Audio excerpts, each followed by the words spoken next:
Welcome to the MamasteFit podcast Birth Story Friday. In this episode, Becky is going to be sharing her unmedicated hospital birth story, which she describes as an incredibly empowering experience, and she hopes that others who listen to her story can feel motivated to have an unmedicated birth if that's their desire. Becky also had a postpartum hemorrhage, and she did get a blood transfusion, and so she's going to share about her postpartum journey with managing postpartum hemorrhage and why she chose to have a blood transfusion to help with her healing process. Welcome to the MamasteFit podcast. This is Gina, perinatal fitness trainer and birth doula. And this is Roxanne, labor and delivery nurse and student midwife. And this is the MamasteFit podcast, where we empower you on your prenatal fitness, birth, and postpartum return to fitness journey. Our podcast shares how to move throughout your pregnancy to stay strong and comfortable. Pain is not a requirement of pregnancy. Understand the science of birth and how to approach recovery after birth. We share our personal experiences as mothers navigating the stage of lives, plus our professional expertise as birth workers and fitness professionals. Our goal is to help you feel confident as you navigate the perinatal timeframe for an empowering pregnancy, positive birth, and postpartum journey. We are glad to have you with us on this journey and that you've chosen us to support you.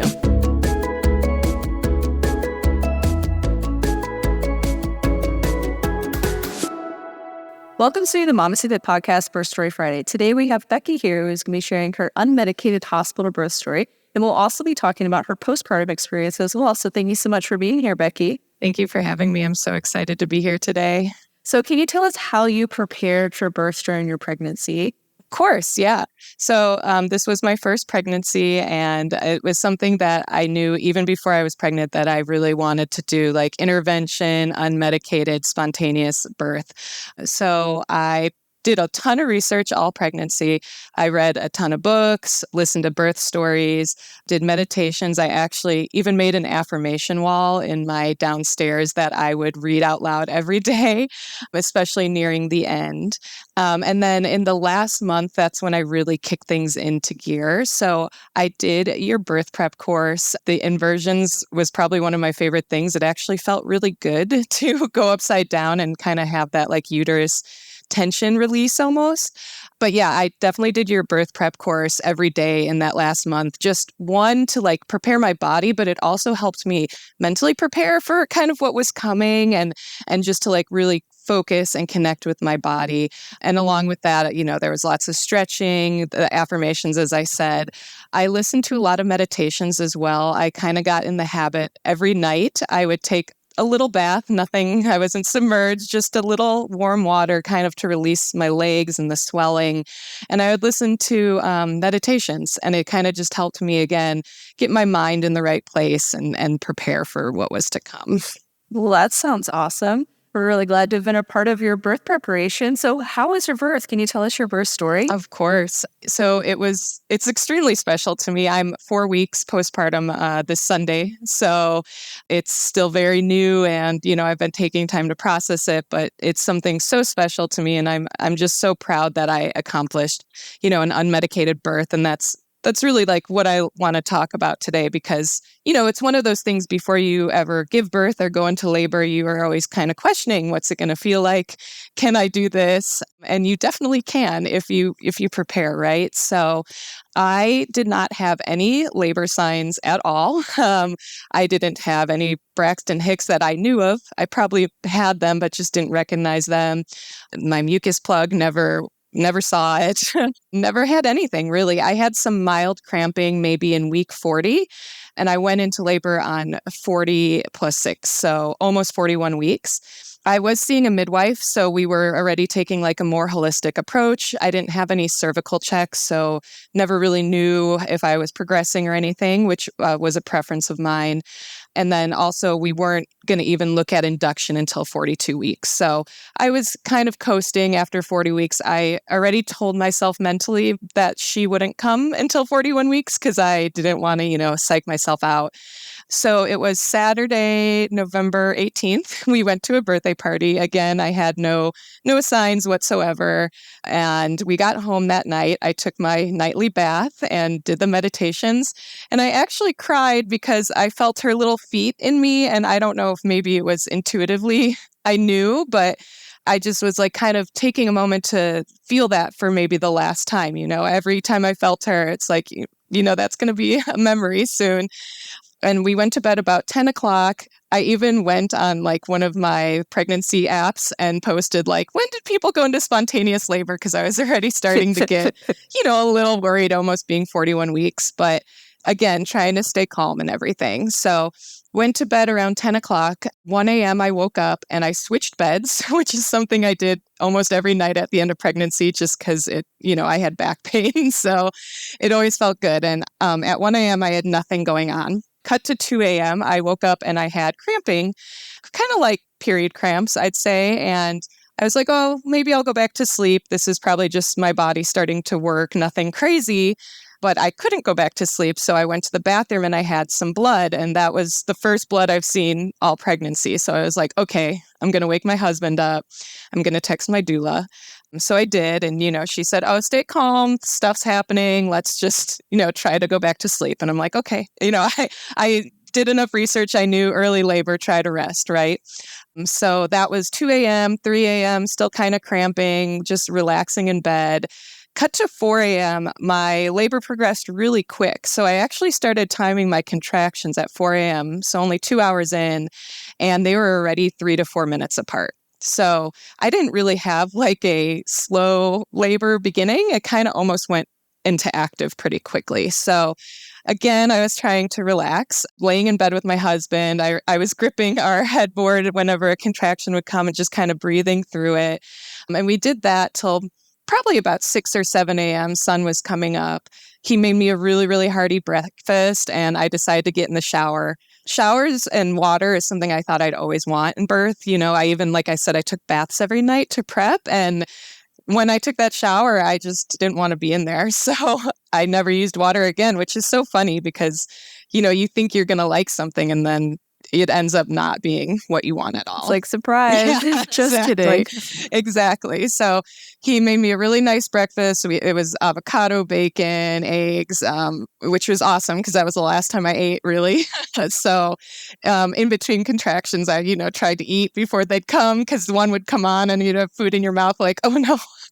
But yeah, so that was that. My doula came around between 9 and 10 a.m. So again, my contractions were still about 3 to 4 minutes apart at this point, but I was actually starting to get really vocal. To me, it felt early. And in my mind, I was telling myself, like, you're still in early labor the whole time because I didn't want to ever think I was getting close to the end, essentially, So when I started vocalizing, it helped a lot. But then I got nervous, like, oh, am I vocalizing too early? Blah, blah, blah. But once my doula got there, it was so nice to have her just be like, everything's good. You're doing great. Vocalize. It's awesome, So once she was there, it was such a relief. I love my husband so much, but having a woman with you who's been through birth is like, I can't recommend it enough. I know you're a doula, which is so cool. Doulas are the best, and I highly advocate for them. So once she was there, she would do counter pressure, and we tried different positions. We got like my birth ball, a chair to lean on. And for some reason, all I wanted to do was stand. And I know that's extremely tiring, but everything else we did just didn't feel right. So my preferred position was on my dresser, pretty much leaning, and I had a birth comb in my hand pretty much the whole time, which again, a little tool that seems like, will it work? But it was really reassuring to kind of have that to squeeze. And then the toilet, actually, I don't know if this was your experience, but my contractions on the toilet were really intense. And I think it's because of like the relaxation of the pelvic floor, right? But yeah, I actually hated getting on the toilet. I knew it was good because it was same. I was like, I do not want to be here at all. Yeah, you know it's good. It's helping you progress. But yeah, every time you sit, it was just like, oh my gosh, this is painful. So obviously, you still have to try to pee and everything. And, so it's like I had to go in once in a while, but I did not love it. So standing was kind of the preferred choice. So we were doing that till about noon, I'd say. And then I was going to give birth in a hospital. So there was that, reality that we'd have to leave the house eventually. And so around noon, my doula kind of started talking about it. And I will say that was probably one of the scariest parts for me because the thought of like leaving the house, getting in a car, walking in front of people was really overwhelming in that moment when, you're just in between the waves and kind of in your own world. But again, my doula reassured me. She's like, anytime a contraction comes, we stop. It doesn't matter where we are, who's around. And she's like, and most people get excited outside of the hospital seeing a woman in labor. They want to help and get a wheelchair and everything. So around 12:30, we decided to leave, and my contractions were starting to change at that point and get really intense. I didn't know it at the time. Again, like I said, I was telling myself everything was still early, but my doula said she could tell I was getting towards transition at that point because of the way everything was changing. So we got in the car. She drove her car. I drove with my husband. We took the car seat out. I was literally in the back seat clinging to the car seat base on the floor, just trying to get through them. I've done the drive so many times, so I knew every turn my husband was taking. And I'm like, oh, we're one step closer. We're one step closer. And I had about 5 contractions in the car, which is pretty intense. It's about a 25 minute drive. And then we got to the hospital, took a moment in the parking lot, had a contraction there, walked in. And then one of my favorite, I included a picture of this, but right in front of the hospital, there's a beautiful entrance and statue. And I had a contraction right there. And I was just leaning on my husband. And like my doula said, people were trying to get me a wheelchair and everything. But I wanted to walk. It just felt better. So I had a contraction there. And it was, now looking back, it's actually one of my more fond memories of leaning on my husband. And we're in Southern California. It was a really beautiful day. And my doula said, look up at the sky right now. It's 70. Your daughter's going to be born on such a beautiful November day. And it really was a special moment, even being in that state of mind. So we got in the hospital, went up to the labor and delivery unit. I had a contraction as soon as we got in, and then went to the triage. And so, as I mentioned earlier, didn't have any cervical checks at all in pregnancy. So I never had any idea where I was. And I didn't want to know, obviously I needed one to be admitted, right? And I didn't want to know where I was at. Because again, I was trying to not get in my head and just to take it as it comes without knowing any kind of stats on where I stand. So I didn't know. My husband and my doula found out, but I did not. And I'll get to that later because it is kind of crazy. But so, got admitted and walked into my room, and I'll never forget seeing the baby warmer. I just started crying because it was reality. It was really hitting oh my gosh, this is happening. I feel part of me felt that it wasn't real. I was almost telling myself so much it's still early labor, you have time. And then being there in the hospital, seeing the baby warmer, I'm oh my gosh, she's going to be here. This is it. So yeah, get into the hospital room. We get set up. My doula put beautiful little twinkly lights and flameless candles everywhere and just kind of made the room a really nice ambiance. And it felt great, honestly. Being in a hospital, I know it's not for everybody, but if you can make the situation right and how it works for you, it actually was really nice. And I had some birth affirmations just playing on a speaker, and everything was super calm. So that was probably around 2 when we got totally situated. Around 3, my midwife showed up, and I actually started crying again because it was another reality check, oh, she's here, it's happening. So she got there at about 3, and again, I was still kind of standing, leaning on the bed. It just really is what felt good. My doula had a stool, so in between contractions, she'd have me put a leg up and she'd kind of rub my back, and then in a contraction, she would do counter pressure, which was beautiful. It was absolutely amazing. My husband, he tried to do as much as he could, but I remember at one point I was I love you, honey, but, Brianna's so much better. Can she just come do the counter pressure? And it really makes a world of difference, just having that. So yeah, we were kind of in the standing, leaning on the bed. That was probably 2 to 4 or 5. And at this point, my water had not broken. That was actually something I was really manifesting, if you will, when I was doing my birth affirmations. I really wanted my water to stay intact until at least transition or birth. And so at that point, it still had not broken. My midwife and my doula were having me go to the toilet, even though I did not love it. I could tell that it sped things up. I could tell my body did relax. So I would go in there, and around 5 p.m., I was on the toilet and there was a loud pop, and it literally scared me. I was like, oh my God, what was that? And both my doula and my midwife were like, that was your water. So, and funny enough story at that point too, I was like, oh, great. Does that like mean I'm in transition? Because in my head, I'm still telling myself, everything's early. And they both like laughed like, oh, honey, you're way past it. So it turns out when we got to the hospital, I was 9.5 centimeters already. Oh, yes. So, not knowing that, it was so great because I never once thought I was that far along. Like I was telling myself, you're like 4 or 5 at this point. So it was really reassuring when, I'm like, oh, water broke. Am I in transition? And they're like, no, you're past. Like you're like fully dilated at Your this baby's point. coming. Yeah, exactly. You've transitioned. Exactly. It was like the best news ever. So looking back, I kind of was in transition in the car ride, which is wild. Not the place I want to be in transition in the future, but I'm telling you, it's such a mental game that not knowing that, I feel like if I knew I was in transition in the car, it would have been so much worse than it really was. So so my water broke. That was about 5 p.m.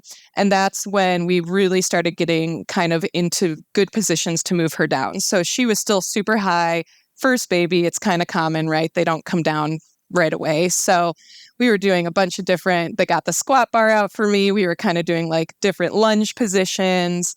It was taking time. I was starting to get a little frustrated. And then I'd say around 6 p.m., this was probably the most crazy part of labor for me. I had this sensation that was like it was out of body. I could not control it. And it, again, freaked me out. And I asked my midwife and my doula, like, what is that? And they're like, that's your uterus pushing down. So, you're at the point of labor where it's like starting to actually push the baby. And I know I did so much prep for like the breathing and the low breathing and everything in that stage, but it was such an overwhelming feeling that I just couldn't. I kind of just became animalistic, right? Just making whatever noise came to me. So once that started, we were like in the active pushing stage. So I'd say probably 6 till when she was born. And again, trying different positions. They kind of had me on the squat bar. I was sitting on my doula's stool because I just wasn't strong enough to keep squatting every time. And I really didn't want to give birth on my back. It was something, I just felt there were better positions, but we tried it. And when we tried it, she made incredible progress. So it's like, okay, this is going to be it. And of course, I was scared of tearing. I was scared of like pelvic floor trauma, everything like that. But in the moment, just seeing, all these positions I tried, and this one was the one that like she really was moving in, I just kind of, gave in and did what made sense in that moment. So got on my back, was pushing for a while. There was a lot of her moving down and then kind of moving back up. Unfortunately, she did have meconium in the water. So my midwife at that point told me, we got to really work to get her out. Her heart's kind of decelerating. There's meconium, and there's going to be a whole trauma team in here when she's born to check. And so my first thought was like, oh my gosh, is our golden hour going to be interrupted? It was kind of like my first reality check of things not going ideally, right? But they were like, it will be fine. If she's good, everyone will leave. It'll be totally fine. They just need to be here as a precaution. So what my midwife didn't tell me at that time is I was bleeding more than she would have liked to see at that point. So she was also urging me to get her out for that reason, but she didn't want to freak me out. So she just kind of focused on the meconium. So we were pushing for a while. Again, it was a lot of down and up. Probably the most unforgettable part of labor, I will say, is definitely that. And then especially as her head was getting closer and closer to the crowning phase. And so there was a couple like where she was right there, but I wasn't crowning yet. And then eventually she got there, but it took 2 pushes. She went back up one time, which was, I will never forget that. Finally, her head was out, and I was so insistent on having like the natural 2 pushes, right? Like contraction for the head, letting the baby sit, do the natural rotation, and then a contraction for the rest of the body. So in my birth video, I am literally, after her head's out, I'm like, okay, everybody wait for the next contraction. And so, we waited. The next contraction came and out she came. So it was incredibly relieving moment. I will never forget that feeling of her coming out and everything else that kind of comes out at the end. And then she was on my chest, and, it was just an oh my God moment. She's here. Like this, I did it. Meconium did not affect her. We are so thankful for that. So, they did their little analysis and they were out, and we got our skin to skin kind of golden hour. And I will never forget just like the smell of her head and hearing her cries. It was unbelievable, really. So that was that. But then at that point, things kind of took a little bit of a turn. So I didn't have an IV inserted. I'm all for medical intervention, but I was also in the state of like, I don't want routine procedures unless I really need them. So I didn't want an IV. I was hydrating really, really well all of labor. And so I even signed like a declination form, everything like that. And then I also didn't want routine Pitocin after birth unless it was really needed. So here I am with my baby, and the next thing I know, they're putting intramuscular Pitocin in my thigh, and I'm like, okay, what's happening? And then I'm getting an IV line inserted, and I'm like, okay, I know what's happening now. So I was bleeding. I did tear. I had a 2nd-degree tear, and so my midwife was kind of working on stitching that. And at that point, she thought I might have had an anal tear. She couldn't really tell with the blood. So she works with an OB as well. So she called the OB and said, hey, can you come in? We might have to do like some surgery, or, just come in. I need a second opinion. So things were kind of starting to get a little nerve-wracking, right? And I kept losing blood. And then the placenta came about 10 minutes after. And that's when my midwife confirmed that there was a piece that was retained. So she tried to get it herself. That was probably worse than birth, honestly. Just the fundal massages. So terrible. Yeah, and trying to get that out. So she could not get it, and I was still bleeding. So I actually went in for an emergency D&C into the OR once the OB got there, got put under like a very light anesthesia. Again, so thankful for my doula. She was allowed to come in with me. And it was so nice to have her just by my head because, it's something you never expect to go through. And I've never actually had surgery. So it was really scary to like go through birth and then being told, you're going to get put under now and all this. So it was so great to have her with me again.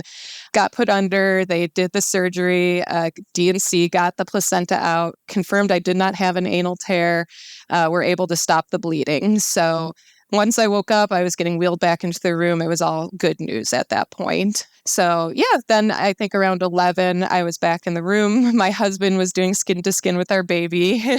He said it was a very nerve-wracking moment for him too, because everyone just left the room and it was just him and the newborn baby. And he's like, oh my gosh, what do I do? But I'm really glad he was able to just figure it out. Yeah, exactly. But I'm glad he was like able to sit with her and, have that moment too. And we had a good amount of skin to skin ourselves before I got taken in. It was probably 45 minutes, I'd say. And then as soon as I was back, we got her latched and, my doula was still there just kind of helping us adjust. And it was quite a whirlwind. Cut to the next day, the OB came back to see me and, she said my hemoglobin dropped significantly. I think it was like 13 on admission. It went down to 4.9. So it was low. Yeah. Yeah. I lost, I think, like 1.5 liters or it was up there. So she's like, you don't have to get a blood transfusion, but your recovery is going to be a lot harder if you don't. Blood is something that's always made me kind of nervous. It's something I never wanted to have to even think about, getting a blood transfusion. But in that moment, here we were. Also, I'm Rh negative. My baby was Rh positive. I actually knew that in pregnancy because there's a test now where you can test a baby's Rh status. Yeah, it's amazing. That's super cool. So the Rh factor is part of the DNA. And so when they take your blood, they can see fetal DNA in it. And so they can see through the fetal DNA by seeing, which DNA is the majority is obviously yours, the minority is the baby's, and then they can see the Rh factor. And so I knew she was positive already. And I got that on purpose because we were hopeful that she'd be negative and we wouldn't have to go through the whole RhoGAM thing, but she was positive. So we had a lot of fetal blood mixing. There's something called the KB Klein. I never remember how to pronounce it, but it's like Klein-Hauser-Beck test. And it kind of just... Klein-Hauser-Beck. Yes, that one. Thank you.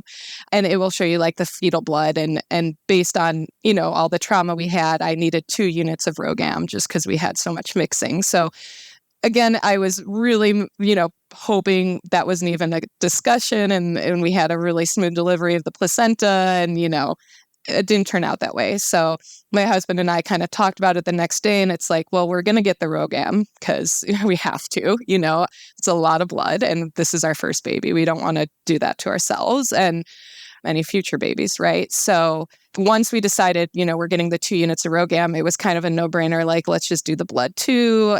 Everybody was really worried about my milk supply. If I didn't get blood, that, my milk might not come in on time. And it just made sense. Like, it would be different if I was going home and I could just sleep, but I'm going home with a newborn baby, right? So I ended up getting 2 units of blood as well with the 2 units of RhoGAM.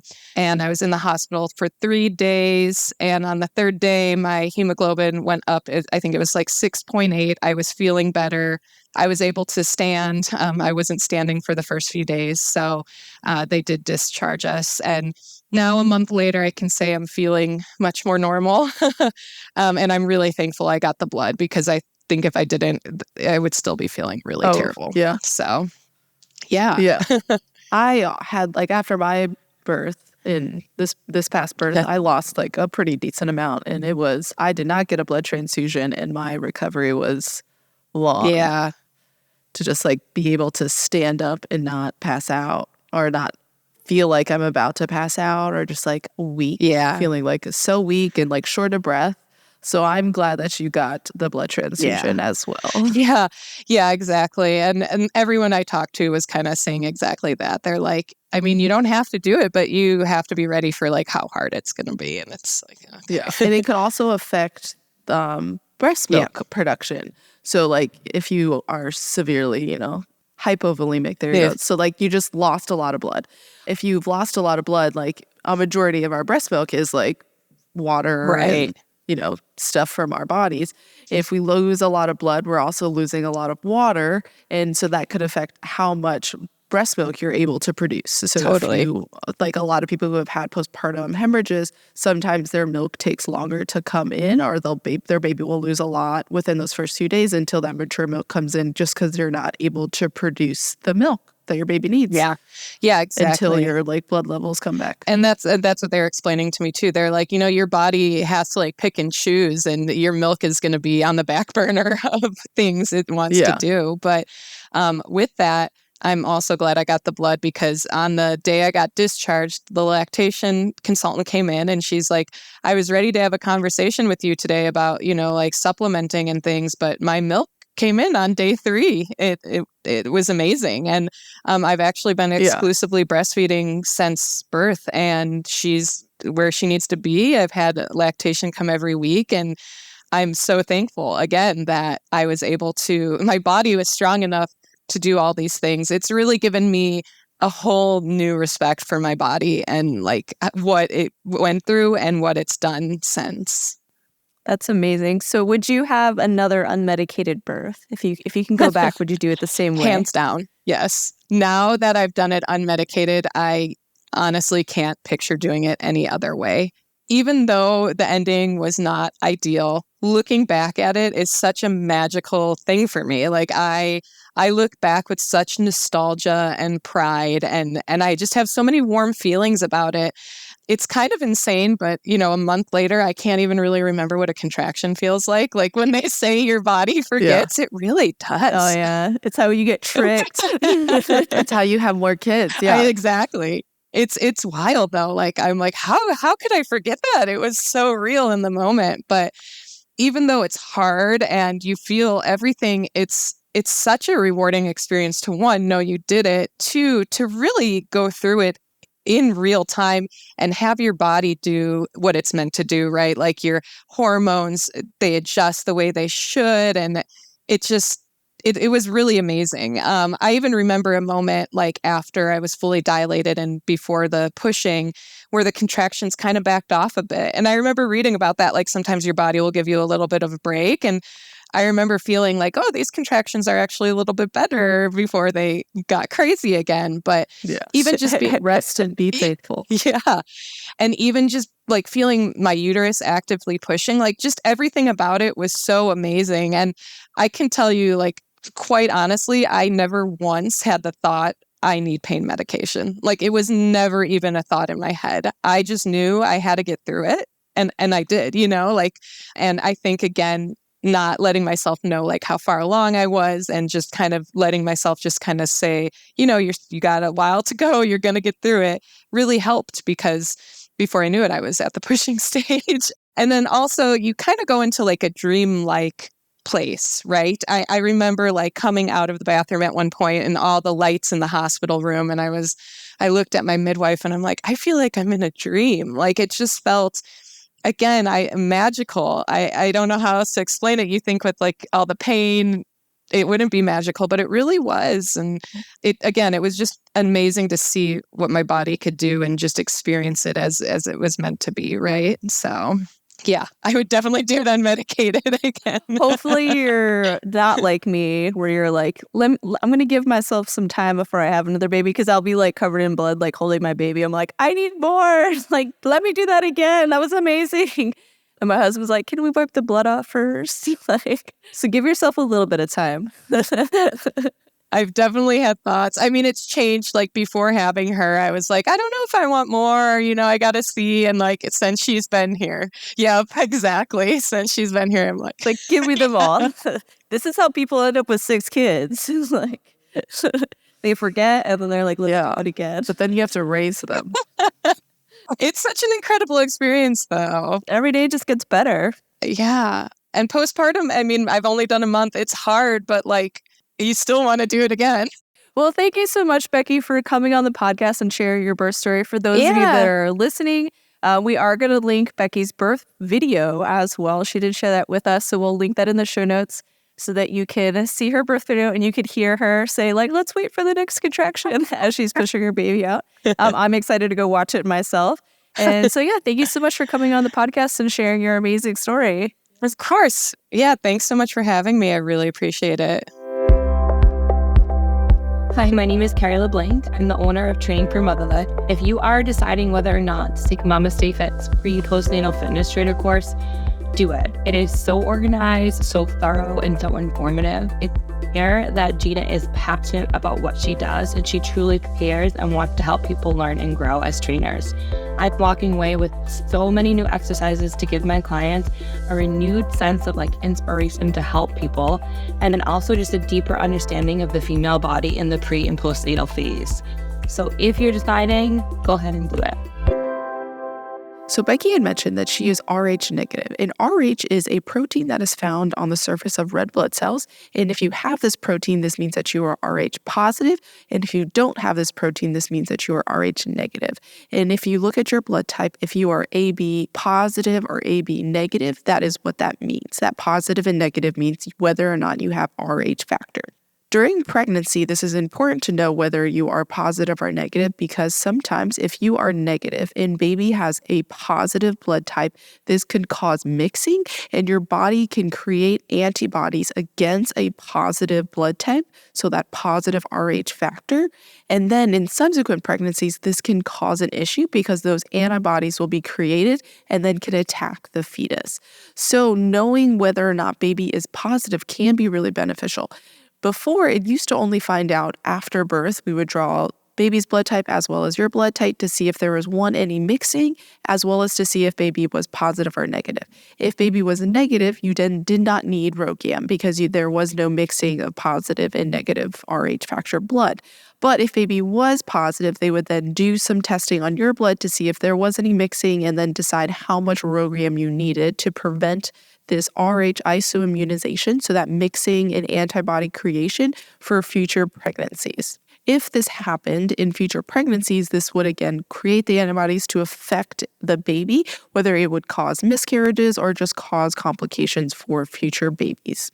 RhoGAM is a blood product, so some people don't like to get that RhoGAM, so that's why it is beneficial to have this test where you can find out the Rh factor during pregnancy, because usually around the 28-week mark, if you are Rh negative, they will recommend RhoGAM. But if your baby is negative and you know baby is negative, then you won't need that RhoGAM shot at 28 weeks.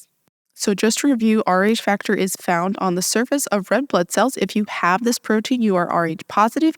If you do not have this protein, you are Rh negative. If you are Rh negative, they do recommend RhoGAM during pregnancies to prevent Rh isoimmunization, or the creation of antibodies against a Rh positive baby. And this doesn't usually affect your current pregnancy, but can affect future pregnancies. If you are Rh negative and baby is Rh negative, you don't need RhoGAM because that Rh isoimmunization is not going to occur because baby is negative. So the fact that you can get a test now to determine whether baby is positive or negative during pregnancy is really beneficial, because potentially you will need RhoGAM at 28 weeks, which is the recommendation to get RhoGAM during pregnancy, and then again after birth. Thank you for listening to this birth story. If you want more support during your pregnancy, join our online fitness programs and childbirth education course. You can bundle the childbirth education course with our prenatal fitness programs to save 15%. If you're postpartum, you can join our postpartum education courses with the newly released postnatal yoga course, postpartum prep course, newborn care, infant massage, and infant CPR and choking, in addition to our postpartum fitness programs if you're looking to return to fitness after birth. If you're a professional, we have our birth worker and fitness trainer course so that you can better support the perinatal population and learn from our expertise as in-person perinatal fitness trainers and birth professionals. And as a thank you for listening to this episode, you can use code STORY10 to get 10% off any of our online fitness programs and courses. If you enjoyed this episode, be sure to like and subscribe to our podcast so you can be notified when we release new episodes. We release new episodes that are educational on Wednesday and new birth stories every Friday.